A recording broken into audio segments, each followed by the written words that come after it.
Sa namin guys, so late na umuwi. Tignan nyo kung paano diskarte niya. Yan na. Oh, natanggal niya yung lock. Pero hindi naman totally nakalock talaga yun guys.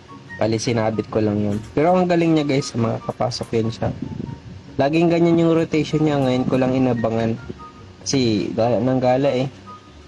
Parkada, tapos nang bababae pa tong aso namin. Naman, ayan na. Ano niya na yung ano. Ma-open niya na konti na lang. Ang aso talaga to. Oh. Ayan oh. Napakadiskarte. Ganyan pala pag ano. Pag inadaling araw na uwi. Kala ko kung ano yung umaano-ano sa ano. Sa gate. Siya lang pala. Grabe mapamaraan talaga pag ano. Galing gimikan.